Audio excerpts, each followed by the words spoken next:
Changes may be ahead for criticized Georgia election system. Atlanta, Georgia's outdated election system has drawn criticism from cybersecurity experts and voting integrity advocates, and now a commission tasked with examining potential replacements is preparing to make recommendations to lawmakers. The paperless system was closely scrutinized during last year's between Democrat Stacey Abrams and Republican Brian Kemp, who was Georgia's Secretary of State and chief elections official. Abrams and her allies accused Kemp of mismanaging the election, including by neglecting elections infrastructure. Kemp, now governor-elect, has. Cybersecurity experts have warned that the touchscreen voting machines Georgia has used since 2002 are unreliable and vulnerable to hacking, and provide no way to do an audit or confirm that votes have been recorded correctly because there's no paper trail. The state's voting system has been challenged in lawsuits, including one filed after the November election by Fair Fight Action, a non-profit backed by Abrams. In addition to the outdated machines, critics also raised concerns after security lapses exposed the personal information of Georgia voters. U.S. District Judge Amy Totenberg wrote in September that Georgia election officials had stalled too long in the face of a mounting tide of evidence of the inadequacy and security risks of the state's voting system. She declined to order the state to use paper ballots in the midterm elections, saying there was not enough time before voting began. But she warned that these same arguments would hold much less sway in the future. Kemp has insisted that the current system is secure and reliable. But after legislative efforts to replace it failed earlier this year, he established the Secure, Accessible, and Fair Elections, or SAFE, Commission in April to study potential replacements. Made up of lawmakers, political party representatives, voters and election officials, the commission is expected to make recommendations before the legislative session begins January 14.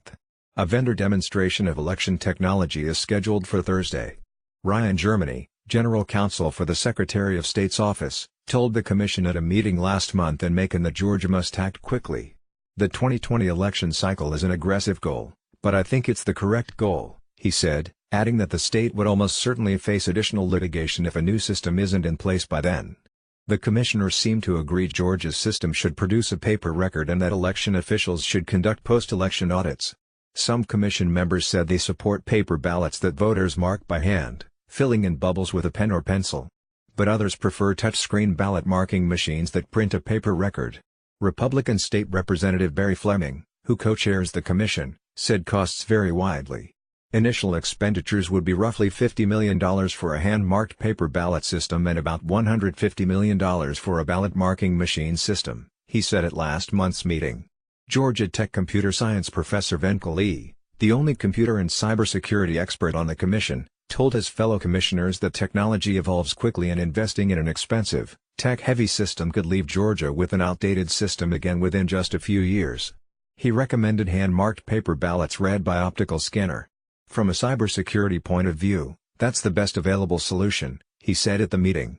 Now, if you say we don't want that, you need to justify why.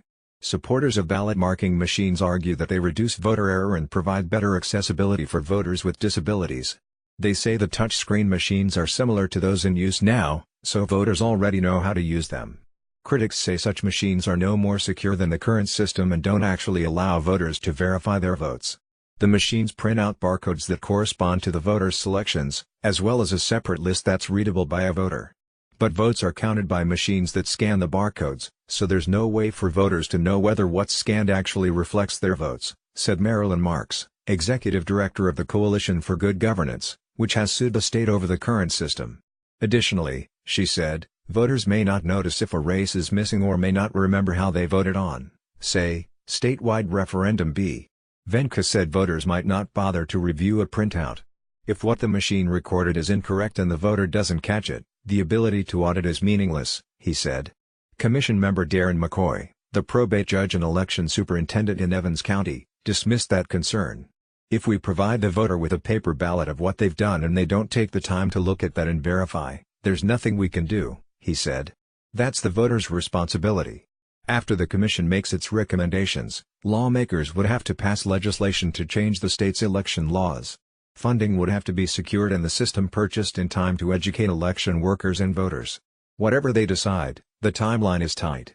Commission members seem to agree they'd like to have a trial run during the November 2019 municipal elections and implement a new system statewide for the 2020 election cycle.